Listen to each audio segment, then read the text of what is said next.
Hello दोस्तों, आज हम स्टार्ट करेंगे फर्स्ट चैप्टर के लास्ट। काफ़ी इंपॉर्टेंट टॉपिक है फर्स्ट चैप्टर में। जिस फर्स्ट चैप्टर था हमारे पास एलिमेंट, कंपाउंड एंड मिक्सचर्स। तो उसमें फर्स्ट नेक्स्ट टॉपिक रहेगा आपके पास केमिकल रिएक्शन, यानी कि आपके पास रासायनिक अभिक्रिया। और रासायनिक अभिक्रिया से रिलेटेड आपके पास टीजीटी एग्जाम में 1 या 2 क्वेश्चन हर साल आते हैं प्री ईयर, जब भी एग्जाम होगा उसमें। तो काफ़ी इंपॉर्टेंट रहेगा आपके पास। इसमें आपके पास रिएक्शन भी हो सकती है एग्जाम में, या फिर उनके डेफिनेशन से रिलेटेड भी क्वेश्चन पूछे जा सकते हैं, ये किस टाइप की रिएक्शन रही होगी। तो हम एवरी रिएक्शन को डिटेल में स्टडी करेंगे और देखेंगे अच्छी तरीके। तो देखिए, सबसे पहले अभिक्रिया क्या होती है। एक ऐसी प्रक्रिया जिसमें 2 या 2 से अधिक पदार्थ जिन्हें अभिकारक कहा जाता है, यानी कि आपके तुमने रिएक्शन लिखी है, ये इन सभी को बोलते हैं अभिकारक। रिएक्शन में लेफ्ट हैंड साइड लिखे होते हैं सारे अभिकारक होते हैं, इस साइड जो लिखे जाते हैं ये उत्पाद होते हैं, यानी प्रोडक्ट। ये प्रोडक्ट है सारे, तो ये आपके पास अभिकारक होंगे। कहा जाता है परस्पर क्रिया करके नए पदार्थ बनते हैं, और क्रिया करके यहाँ पे ऐसे मैग्नीशियम ऑक्सीजन मिलकर बना मैग्नीशियम ऑक्साइड्स। तो ये आपके पास नए पदार्थ बनेंगे जिन्हें उत्पाद कहा जाए, यानी इन्हें क्या बोलेंगे हम, उत्पाद। तो इसे उत्पाद कहा जाता है। उन्हें सब यानी सभी मिला के हम क्या बोलेंगे, अभिक्रिया कहलाएगी। अब इसमें कुछ कंडीशंस हैं। नए पदार्थ में मूल पदार्थ की तुलना में अलग गुण पाए जाते हैं, यानी आपके पास ये मैग्नीशियम है, ये ऑक्सीजन है, पर ये आपके पास ऑक्साइड होगा, यानी इसके गुण इन दोनों से बिल्कुल अलग रहे होंगे। तो रिएक्शन की ये प्रॉपर्टीज रहेंगी। कुछ हमने यहाँ पे रिएक्शन लिखी है, मैग्नीशियम प्लस ऑक्सीजन, तो क्या मिला, मैग्नीशियम ऑक्साइड। इसे हम कॉम्बिनेशन रिएक्शन भी बोलेंगे। इसके बाद आपके पास ऐसी आपके पास जिंक प्लस सल्फ्यूरिक एसिड मिलके बना के zinc sulphide plus hydrogen. Hydrogen आपके यहाँ पर क्या एलिमिनेट हो गया, अलग निकल गया। तो इसे हम इस वाली रिएक्शन को डिस्प्लेसमेंट रिएक्शन भी बोलेंगे। यहाँ पर क्या नाइट्रोजन प्लस हाइड्रोजन मिलके बना के आपके पास अमोनिया। तो इस तरीके से आपके पास हमने यहाँ पे रासायनिक अभिक्रिया कराई है। अब इन रासायनिक अभिक्रियाओं के कुछ टाइप्स रहेंगे जो हम अभी जस्ट करेंगे। तो देखिए, आपके पास ये टोटल आपके पास 7 टाइप्स की रिएक्शंस होती हैं।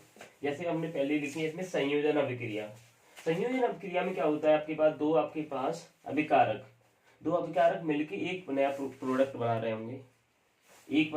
एक से ज्यादा भी बना सकते हैं प्रोडक्ट, तो उसे हम क्या बोलेंगे, संयोजन अभिक्रिया। अपघटन अभिक्रिया में क्या होता है, यानी एक का आपके पास अभिकारक होगा जो आपके पास 2 या 2 से ज्यादा पार्ट में ब्रेक हो रहा होगा, तो उसे बोलेंगे अपघटन अभिक्रिया। ऐसी विस्थापन अभिक्रिया, विस्थापन में क्या होता है, जैसे हमने यहाँ पर लिखा जिंक प्लस सल्फ्यूरिक एसिड। यहाँ से जिंक यहाँ से क्या करेगा, हाइड्रोजन को यहाँ से डिस्प्लेस कर देगा और उसकी जगह हाइड्रोजन की जगह खुद लग जाएगा। तो ये आपके पास क्या हो जाएगी, विस्थापन अभिक्रिया हो जाएगी। अब ये डबल डिस्प्लेसमेंट भी हो सकती है, यानी आपके पास 2 आपसे अभिकारक होंगे, दोनों अपनी पोजिशन पे क्या करेंगे, एक दूसरे के साथ डिस्प्लेस कर सकते हैं, तो उसे हम बोलेंगे डबल डिस्प्लेसमेंट रिएक्शन। ऐसी आपके पास अवक्षेपण अभिक्रिया, इसमें क्या होता है, आपके पास किसी भी अभिकारक को वाटर के साथ रिएक्शन कराते हैं। रिएक्शन करने के बाद आप देखते हैं इसमें सॉलिड पार्टिकल के फॉर्म में एक रिएक्टेंट आपके पास प्रोडक्ट मिलेगा, तो उसे बोलेंगे अवक्षेपण अभिक्रिया। इसके बाद नेक्स्ट होती है रेडॉक्स अभिक्रिया। रेडॉक्स अभिक्रिया में आपके पास ऑक्सीडेशन भी होता है, आपके पास ऑक्सीकरण भी होगा और अपचयन भी होगा। ऑक्सीकरण में क्या होता है, ऑक्सीजन का गेन होता है, हाइड्रोजन का क्या होंगी आपके पास, रिलीज होगी। ऐसे आपके पास अपचयन में क्या होता है, हाइड्रोजन गेन होती है और ऑक्सीजन क्या होती है, वहां पर रिड्यूस हो जाएगी। तो ये दोनों टाइप की मिक्स करके रिएक्शन होती है, ऑक्सीडेशन और अपचयन के लिए। इसके बाद होता है उदासीन अभिक्रिया। उदासीन अभिक्रिया को बोलते हैं न्यूट्रलाइजेशन रिएक्शन। इसमें क्या होता है, एक सॉल्ट यानी आपके पास एक एसिड और बेस मिलके आपके पास एक न्यूट्रलाइज रिएक्शन देंगे, उसे बोलेंगे उदासीन अभिक्रिया। तो इन्हें के सारे के अभिक्रियाओं के एक करके करेंगे और इनके एग्जांपल देखेंगे किस टाइप से ये वर्क करेंगे। ठीक, तो दोस्तों देखते हैं नेक्स्ट फर्स्ट रिएक्शन, संयोजन अभिक्रिया, यानी इसे बोलते हैं कॉम्बिनेशन रिएक्शंस। तो ऐसी अभिक्रिया जिसमें दो या अधिक पदार्थ, 2 से ज्यादा पदार्थ मिलकर एक सिंगल उत्पाद बनाते हैं, तो उसे बोलते हैं हम संयोजन अभिक्रिया। अब इसके संयोजन अभिक्रिया के कुछ हमने एग्जांपल लिखे हैं, जैसे अपने मैग्नीशियम प्लस ऑक्सीजन, और ये मिलके क्या बना रहा है, मैग्नीशियम ऑक्साइड बना रहा है। ऐसे में हमने कैल्शियम ऑक्साइड मिल और प्लस हाइड यानी वाटर, और ये मिलके हमारे पास क्या बना रहा है, कैल्शियम हाइड्रोक्साइड, जिसे हम बोलते हैं स्लेक लाइम यानी चूने का पानी। नेक्स्ट है कार्बन प्लस ऑक्सीजन, ये मिलके बना रहा है कार्बन डाइऑक्साइड। यहाँ पर देखिए आपके पास ये कार्बन सॉलिड स्टेट में, ऑक्सीजन है गैसीय स्टेट में, और फिर हमें ये प्रोडक्ट मिला है बाई प्रोडक्ट, ये भी क्या, ये क्या है, कार्बन डाइऑक्साइड कैसा है, गैसीय स्टेट में। ऐसे हाइड्रोजन और ऑक्सीजन, हाइड्रोजन गैस है और ऑक्सीजन भी गैस है, पर इनका जो बाई प्रोडक्ट हमें मिल रहा है, कंबाइंड जो प्रोडक्ट मिल रहा है वो कैसा है, लिक्विड फॉर्म में यानी कि वाटर। ऐसे आयरन प्लस सल्फर, तो आयरन और सल्फर के लिए हम देखें, आयरन यहाँ पर क्या हमने क्या लिया, सॉलिड, और सल्फर भी सॉलिड है, पर इनके प्रोडक्ट मिला यानी कि आपके पास कंबाइंड जो प्रोडक्ट मिला हुआ है वो क्या है, आयरन सल्फाइड। ऐसे आपके पास यहाँ पर क्या NH4 यानी कि अमोनिया, और ये अमोनिया कैसी गैसेस फॉर्म में है, प्लस HCl हाइड्रोक्लोरिक एसिड, ये भी क्या गैसेस स्टेट में लिया। अब ये मिलके हमारे पास क्या बना रहे हैं, NH4Cl यानी कि आपके पास अमोनियम क्लोराइड, अमोनियम क्लोराइड कैसी स्टेट में, सॉलिड स्टेट में निकला है। इसके बाद नेक्स्ट हमारे पास है आपके पास NH3 यानी अमोनियम, और प्लस आपके पास H2SO यानी sulphuric acid, sulphuric acid aqueous state में है, ये आपका गैसीय स्टेट में। पर हमें जो बाई प्रोडक्ट मिल रहा है वो क्या मिल रहा है आपके पास, अमोनियम सल्फाइड, क्या मिल रहा है, अमोनियम सल्फाइड। तो यहाँ पर सारी रिएक्शन हमने देखा, यहाँ पर आपके पास यहाँ दो रिएक्टेंट है आपके, यानी कि दो अभिकारक है, यहाँ पर भी दो है, यहाँ पर सभी में आपके दो अभिकारक है, पर हमें आपके जो प्रोडक्ट मिल रहा है यानी उत्पाद मिल रहा है सभी क्या सिंगल फॉर्म में। तो ये सारी रिएक्शन कैसी है, कॉम्बिनेशन रिएक्शन यानी कैसी है, संयोजन अभिक्रिया। यहाँ पर हमारे पास सिंगल एलिमेंट से, यहाँ पर हमने यानी ये नीचे देखें अमोनियम, अमोनियम प्लस HCl, और आपके पास अमोनिया प्लस हाइड्रोक्लोरिक एसिड, ये हमारे पास कंपाउंड, यानी हमने यहाँ पर कंपाउंड को क्या किया है, आपके पास कंबाइंड किया हुआ है। यहाँ पर हमारे पास क्या सिर्फ एलिमेंट को कंबाइंड था, तो यानी कॉम्बिनेशन रिएक्शन आपके पास कंपाउंड के साथ भी हो सकती है और एलिमेंट्स के, सिंगल एलिमेंट के साथ हो सकती है, ये दोनों ही कंडीशन में पॉसिबल रहेगी। इसके बाद नेक्स्ट हम करेंगे अपघटन अभिक्रिया। देखिए दोस्तों आपके पास अपघटन अभिक्रिया यानी अपघटन अभिक्रिया यानी जिसे बोलते हैं डिकम्पोजिशन रिएक्शन, ऐसी अभिक्रिया जिसमें एकल यौगिक यानी एक सिंगल अभिकारक दो या दो से अधिक पदार्थों में टूट जाता है तो उसे अपघटन अभिक्रिया कहलाते हैं। ये तीन तरीके से हो सकती है। पहले हमने लिखा ऊष्मीय अपघटन, यानी किसी भी अभिक्रिया को अगर हीट एनर्जी देकर हम सिंगल यानी अभिकारक को हम ब्रेक कर रहे हैं तो उसे हम बोलेंगे ऊष्मीय अपघटन।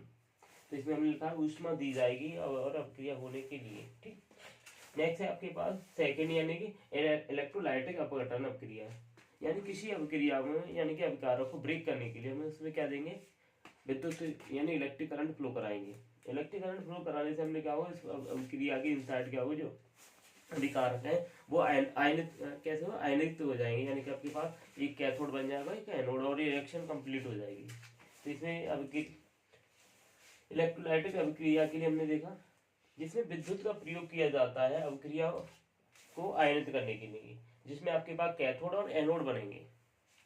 इसका नेक्स्ट थर्ड रहेगी आपके पास प्रकाश संश्लेषण अभिक्रिया।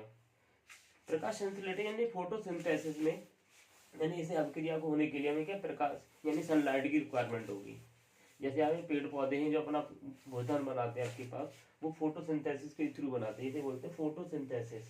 इसे बोलते हैं इलेक्ट्रोलाइट डिकम्पोजिशन रिएक्शन, इसे बोलते हैं थर्मल डिकम्पोजिशन रिएक्शन।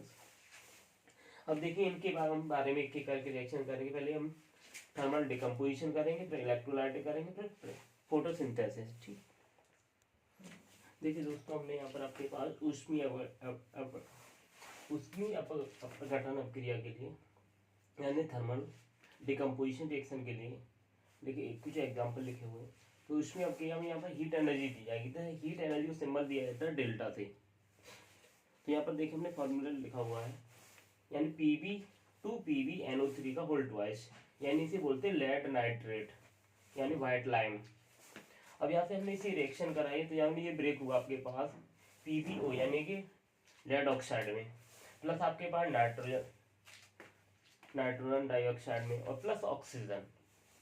यहाँ से हमने यहाँ पर रखा FeSO4 यानी कि फेरस सल्फेट, फेरस सल्फेट को फेरस सल्फेट को हमने हीट एनर्जी प्रोवाइड की, तो ये आपके पास फेरस सल्फाइड में ब्रेक होगा प्लस वाटर। नेक्स्ट हमने यहाँ पर देखा copper sulphate, hydrated copper sulphate है, इसमें आपके पास 100 डिग्री टेम्परेचर पर हीट एनर्जी प्रोवाइड की, तो फिर सिर्फ कॉपर सल्फेट और वाटर का सिंगल मॉलिक्यूल बना। इसके बाद इसे आप 230 से 250 डिग्री पर हीट एनर्जी प्रोवाइड की, तो ये आपके पास ये वाटर का जो मॉलिक्यूल था वो भी हमारा डिकम्पोज हो गया, और ये बात लास्ट में क्या मिला आपके पास, सिर्फ कॉपर सल्फेट। इसके बाद नेक्स्ट हमने देखी कैल्शियम कार्बोनेट। अब कैल्शियम कार्बोनेट को हीट एनर्जी प्रोवाइड की, तो क्या बना, कैल्शियम ऑक्साइड और प्लस कार्बन डाइऑक्साइड। तो इस तरह की आपके पास डिकम्पोजिशन रिएक्शन हो सकती है, ये किसके थ्रू हुई, हीट के थ्रू, यानी थर्मल डिकम्पोजिशन रिएक्शन की हमने एग्जांपल की। इसके बाद नेक्स्ट हम करेंगे आपके पास इलेक्ट्रोलाइटिक। देखिए देखो दोस्तों, आपकी विद्युत अपघटन क्रिया के लिए इसमें क्या हो, इलेक्ट्रिक करंट पास कराया जाता है। जैसे हमने सोडियम क्लोराइड लिया हुआ है, सोडियम क्लोराइड में जब हम इलेक्ट्रिक करंट पास करेंगे तो ये भी ब्रेक हो जाएगा। तो ब्रेक होने पर क्या होगा, सोडियम प्लस क्लोरीन, यहाँ पर Na पॉजिटिव हो जाएगा, Cl कैसा हो जाएगा, नेगेटिव, इसका आयनाइजेशन हो जाता है। दूसरी हमने रिएक्शन ली आपके पास Al2 एंड Al2O3।